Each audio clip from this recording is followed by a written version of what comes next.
What it do, baby? What's going on, YouTube? It's your boy Capo167 bringing you another build video. And in this build video, I bring you the Firepower Pyro build. I know it's been a minute, but let's take a look at it. Now, real quick before we get into this video, I want to go ahead and drop a quick disclaimer. I know a lot of people want to run Firepower Pyro. I know a lot of people desire it, they ask for it, or I've been asked on my stream, which I will leave the link in the description. But this build is pretty difficult to run.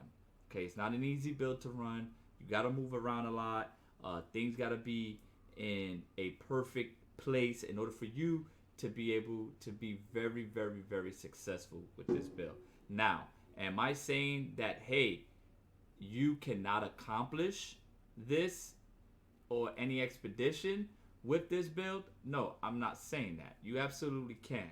But in my personal opinion, I'm going to say my personal opinion, I would prefer to be a little bit more effective and efficient. Obviously, we know that the FP Techno is the best firepower build there is in the game, and Techno is the best firepower class there is in the game. But since people want to try different things and time is no longer a factor, you are very capable of completing an expedition with this build. Now, it shines better in group play, especially if you have a debuff Pyro or any other class that can debuff you, whether it's a Borealis set, because, you know, Borealis stacks, or if you have a Devastator that's using Endless Mass, that's helpful to give you a little bit of buffs. Yeah, this build will shine even more, and you would say, hey, Jesus, I'm hitting really big numbers. But on a solo aspect, it's very difficult. Okay, survivability is an issue. Retaining ammo is an issue. So those are two major issues, along with other issues that goes along with Firepower Pyro. But you guys asked for it. I was able to make it happen, and let me show you the build. So starting off with your primary weapon, I'm utilizing a tactical AR.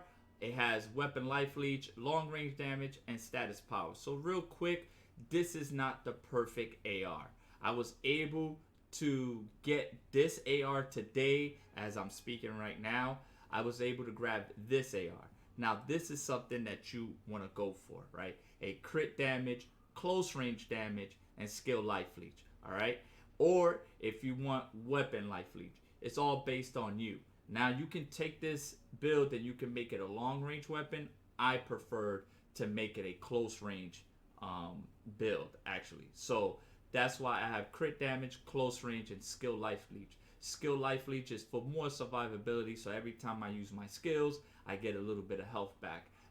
That's gonna help me a lot, all right? As you're gonna see as we go through the build, you're gonna see that skill life leech is definitely gonna help me, all right? But if you're on console and you're saying, hey, Capo, I don't really get a lot of crit, so I would recommend that you would go with the weapon life leech, close range damage, and skill life leech. Okay, so those are the three attributes that I would recommend. If you're on console and you don't really get that many crit shots, remove the crit damage, add the weapon life leech on it. Obviously, you want to keep the close range damage to add more to go with that build, synergize a little bit better. Okay, but for the weapon that I utilized during the gameplay, it was this one right here. So it had weapon life leech, long range damage, and status power. Okay. Your secondary weapon, that would be your own choice. I don't use a secondary weapon. I never switch to it. I just maintain my primary weapon. Same as your pistol. You can just have it there for show and tell, whatever the case may be. But I don't utilize my secondary or my pistol. So once again, your primary weapon, I would recommend that you go with a tactical variation of an AR, and that you have crit damage, close range damage, and skill life leech on it. If you want to have weapon life leech, you can do that also. It's all dependent on you. Now the two mods that you would have on it is going to be Killing Spree and Perpetual Mobile. Okay, now let's talk about it. Well, Kappa, why are you utilizing Killing Spree instead of Dark Sacrifice? We're going to talk about that later, because there's a mod that I'm utilizing on my gear that kind of doesn't go hand in hand with Dark Sacrifice, and we'll talk about that when we get there. But I'm using Perpetual Mobile because it instantly replenish my magazine or your magazine if you kill an enemy with 35% or less ammo remaining in your magazine. Now, a lot of people are going to say, well, why aren't you using Feed the Flame, or Feed the Flame can do that for you? I don't like depending on a cooldown, right? Since I'm shooting a lot and my aim is not the greatest, I don't like depending on a cooldown. And if I'm shooting and I'm not paying attention to my ammo count, next thing you know, I go use Feed the Flame, I lose the round. It's just me personally. I feel like with Perpetual Mobile, once I get to 10 rounds or less, if I kill an ad, I go right back up to 30. It's just, I can just shoot. But it's my preference. If you want to use bullet absorption, that's the mod for Feed the Flames, then go right ahead and utilize it. But this is how I prefer how to use it, okay? If you guys want to go the other route, by all means, go ahead. But I just think to myself that it makes more sense for me to just continuously shoot. And if I look down and maybe I have like 4 or 5 rounds, I know that I have to go kill a small ad and I'm going to go back to 30 instead of waiting on a cooldown, okay? So that's why I use Perpetual Mobile. Another reason is I don't feel like utilizing a mod in my build on my gear set that I can have a damage mod in there, vice wasting a mod slot on replenishing rounds. So that's just my opinion. I'd rather have more damage, but you know, there's different variations and you guys can run it however you feel suit to yourself. All right, so that is your primary weapon. Now on the mask, I have a regular purple gear. As you can see, they're all purple and they're all going to be bonus firepower, cooldown reduction, and close range damage. Cooldown reduction for the skills. The faster I get it back, the faster they will help me kill the enemies, okay? So all my pieces are going to have bonus firepower, cooldown reduction, and close range damage. So on my mask, as you can see, I have Death Sentence, Ash Blast. So Death Sentence, I'm only utilizing it for the weapon damage. The 40% weapon damage that I get every time that I utilize Ash Blast. I Ash Blast, I instantly get 40% weapon damage for 8 seconds. That's going to prove to be valuable. The second mod I'm utilizing is Mitigation from Death. Now, this is the mod that doesn't go hand in hand with Dark Sacrifice. Why? Because they kind of counter each other. Every time I kill, it's going to boost up my armor, right? But Dark Sacrifice is going to continuously bring my health down, right? Because it takes 50% of my health. That's Dark Sacrifice. That's what it does. So that's why I would recommend for you all that if you're going to utilize Mitigation from Death, don't use Dark Sacrifice. Go ahead and utilize Killing Spree. Yes, is Dark Sacrifice better than Killing Spree? It is. But survivability-wise in these new expedition, it kind of doesn't help you. And I found, testing both, I found that running Killing Spree allows you to have a little bit more survivability. Okay? So that's why I run the Killing Spree over the Dark Sacrifice if I'm utilizing Mitigation from Death. On my chest, I have 3rd degree, which increased my weapon damage by 30% for 5 seconds. So now you know I'm utilizing Ash Blast and Overheat. I also added Dum Dum Bullet. Since I'm using an AR, I get 10% more assault weapon damage. Okay? On my pants, I have Lava Shot, Volcanic Rounds. So every time I use Volcanic Round, it increases my firepower by 25% while the skill is active. I'm going to break this down in a minute. Also, I have Sharp Eye.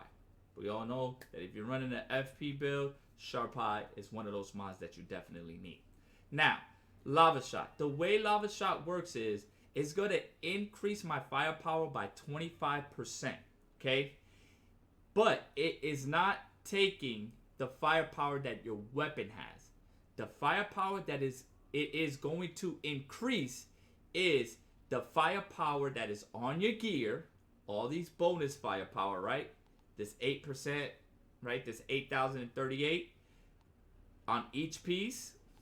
It's going to increase that by 25%. So that's about 40K. And then it will give you 10K more off of that 40K, right? Not only will it increase that firepower by 25%, but it will also increase any bonus firepower that you may have from mods on your build by 25%. So it will also increase this firepower right here in Sharp Eye. It's going to increase that by 25%. Okay. And then it's also going to increase your crit stack by 25% and your bloodlust by 25%. Okay.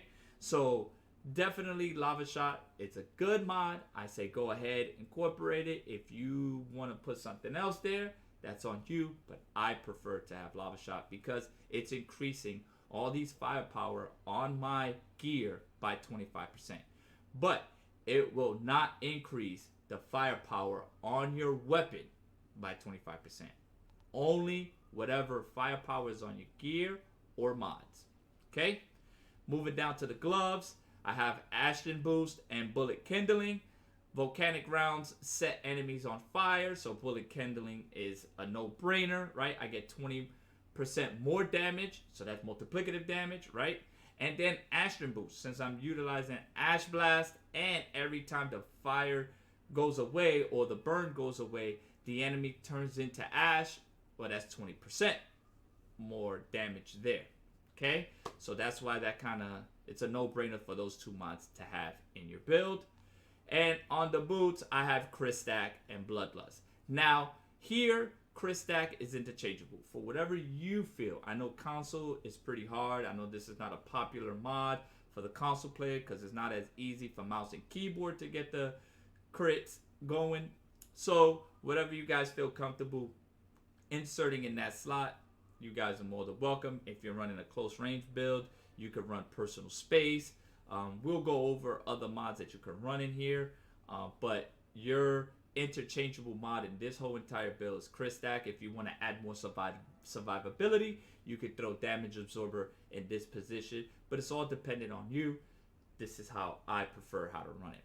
All right, let's look at our skills. Obviously, Volcanic Round, Firepower Pyro. We're going to have Volcanic Rounds, right? It has a 17.2 second cooldown. Overheat, I'm utilizing Overheat so I can get that 30% weapon damage, right? From 3rd degree. It has an 11.7 second cooldown. And Ash Blast, I'm running Death Sentence, and it kind of ashes everything, right? So this has a 12.5 second cooldown, okay? Let's take a look at the tree. Now, the tree, this is how we're going to run it, and I'm going to break it down for you. All right, we have some more weapon damage here. We have cooldown for the Ash Blast at 15%. More weapon damage here against marked enemies. Now, when it says mark enemies, there's two ways to mark your enemies with this build. You can mark your enemies by shooting at the ads because you mark them with volcanic rounds, but you can also mark your enemies with overheat. Okay, so just in case for whatever reason, if you lose your volcanic rounds and you overheat, you can still mark your enemy in that factor, and so you'll still get this 10% against marked enemy damage. I have the Assault Master, right? That goes without saying. Enemies afflicted with Ash receive 10% more damage, so that's a no-brainer. More marked enemy weapon damage here. We have increase your resistance piercing by 15%, or you can go Ash inflicted on enemy lasts 15% longer if you guys want it to last a little bit longer, so you can make sure you kill all the enemies that are Ash. You can go that route. I prefer to increase my resistance piercing. More marked enemy weapon damage there. Weapon damage here. Marked enemy weapon damage there. I go with every time Ash is afflicted on an enemy, vulnerable status is inflicted as well, so that's a little bit more damage. Like, why not, right? Decrease my reload time by 20%. Increase damage against Elite by 10%, but Elite deal 10% less damage to you. So I go up top. Enemies afflicted with Ash receive 15% more damage, so now I'm at a total of 25%. Enemies that are afflicted with Ash, they take 25% more damage. And then the last node, which gives me 45% weapon damage whenever I use Ash Blast. Okay? So that's my way, or that's my route on the top tree. For my last 4 nodes, I go to the bottom tree and I give myself a little anomaly power. I give my overheat some cooldown. I give myself a little bit of anomaly power. But the reason why I take these 3 nodes is just to get to this right here. Activating this explosive skill gives me 35% weapon damage. So now, when I use Ash Blast, I get 45% weapon damage for 10 seconds. Then I use Overheat, and I get 35% weapon damage for 10 seconds. So, essentially, I am getting 80% weapon damage for 10 seconds, okay? So, what that says is, it makes my Overheat cooldown 1.7 seconds, and it makes my Ash Blast cooldown 2.5 seconds. And that's just fine, okay? I just have to wait basically 2 seconds in order for me to get 80% weapon damage in return, or get it consistently, right? You proc volcanic rounds, you run up, Ash Blast, Overheat, Ash Blast, Overheat, and you're gonna continuously spam that. Every time it's off a cooldown, immediately go. Now, like me, sometimes I forget and I have to look down. I'm like, oh, I have it back, and then I use it. But if I was you guys, just spam it. You would not be disappointed. Okay. Going back to the build, like I said, this is a very, very tough build to run solo. I ran it on City of Nomads. I'm going to show you guys the gameplay of it, but I will say that it wasn't easy. It was fun. For the experienced players, I'm pretty sure you guys will enjoy this. I understand that there's different variations of running this build. This is how I ran it. This is how I enjoyed it. This is how I was able to go ahead and push forward. We're going to take a look at these mods, and I'm going to explain why I wouldn't want to run, let's say, bullet absorption, which a lot of people say, hey, why don't you just run that one, because, well, you get your rounds back that way, okay? So as we looking at Feed the Flame, let's find bullet absorption. All right, bullet absorption, okay? So with this being said right here, it replenishes 40% of your ammo in your magazine for every enemy affected by the skills. The issue with this is that running bullet absorption is that I think it's like a 10-second cooldown, right? But if I run bullet absorption, I'm giving up an offensive mod, right? The build doesn't do that great of a damage, especially if you're scaling and if you're running in a group, and let's just say that you don't have that much debuff in that group. You want to try to maximize your damage as much as you can, right? Because this is Outriders and damage wins here, right? So that's why I don't run it. I try to maximize my damage. Should you run it? Absolutely. You can run bullet absorption. You can take one of those offensive mods out. You can remove Overheat, right? Or you can remove Ash Blast, whichever one you prefer. And you can put Feed the Flames, and you can run bullet absorption, and you can take Perpetual Mobile out, and you can put Dark Sacrifice, or you can put an AoE mod there, right? Claymore Turret, Bone Shrapnel, whatever you want. You can do it that way, right? Shadow Comet, you have options. You see what I'm saying? I personally prefer it this way, right? Because like I said, if you're shooting, especially if you're running in a group, we all know how sometimes the desync or the hit registration kind of doesn't go too well, and you're shooting, and next thing you know, you're like, holy shit, I ran out of rounds, and your bullet absorption is still on cooldown. Now what do?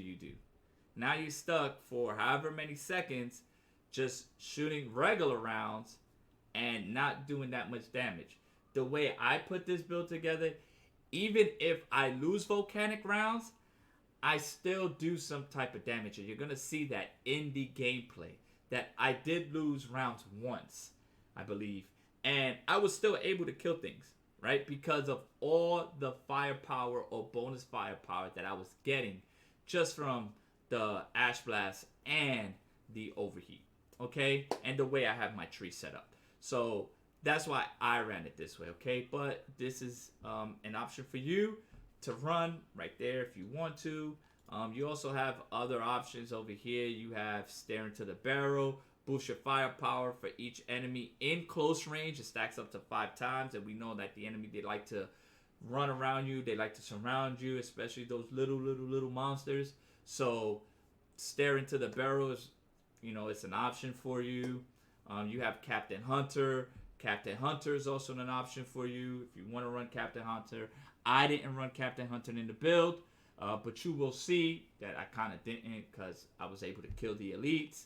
So you have different options. Okay, if we go over here, we have personal space, an offensive mod. As we scroll up or look up, we have a defensive mod, emergency stance. We scroll up some more, another offensive mod that you can utilize is stand tall if you want. I would recommend it, but if you guys want to, you can. We're gonna keep moving up. We're using mitigation from death. I just want to show you guys everything that you can use. Damage absorber, another defensive mod, protection of the flame. So you have a couple of options that you can utilize while removing crit stack.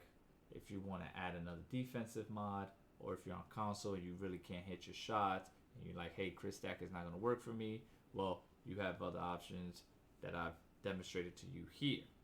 And there you have it, the FP Pyro build. I hope this helps you out. Please be sure to check me out on Twitch. The link will be in the description below with the times that I'll be live. You never know, I could be live right now, ready and willing to answer any and all your questions. I hope you enjoyed the gameplay. Now, to tell you real quick about the gameplay, at the very end, it gets very hectic. So I kind of prolong ending the expedition by running around in circles so I can gather the enemy and keep them in line. At times I kind of ran a little bit too much because I wasn't paying attention to my cooldown. I was more concerned of staying alive and making sure I could gather all the enemy. But besides all that, the rest of the gameplay, I'm kind of running through. I'm shooting my way through all the enemies, getting to that last room. And let me tell you, that last room is pretty hectic, alright? Please smash the like button and don't forget to subscribe to stay up to date with all my upcoming build videos here on YouTube. Want to give a quick shout out to some individuals that gave me some recommendations or advice for this build. First and foremost, Dude with a Blunt, Palm, and my guy Justin. I appreciate you guys for helping me finish off this build, whether it's to add one mod or add a skill over the other one. It's still a contribution and I truly appreciate you guys. Alright, have a good one, fam. I'm out.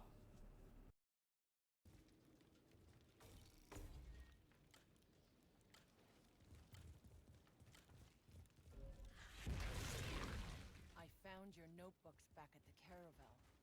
I know who you were, Nikolai. Then you know why I must make amends. Don't use that name.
downright dead? Very. Fucker still thought he was in the right up to the very end. Failed men often rationalize the actions that led them to ruin.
Look, I got people to feed and shelter here.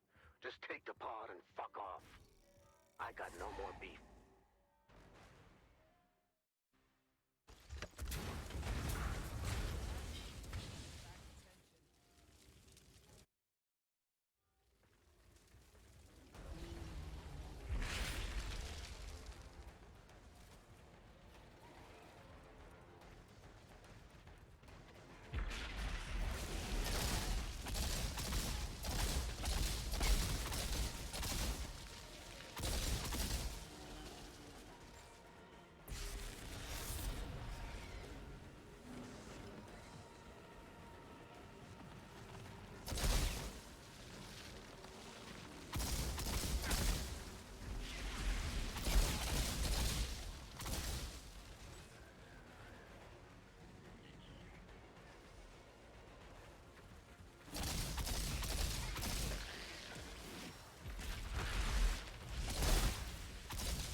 did here? All you did?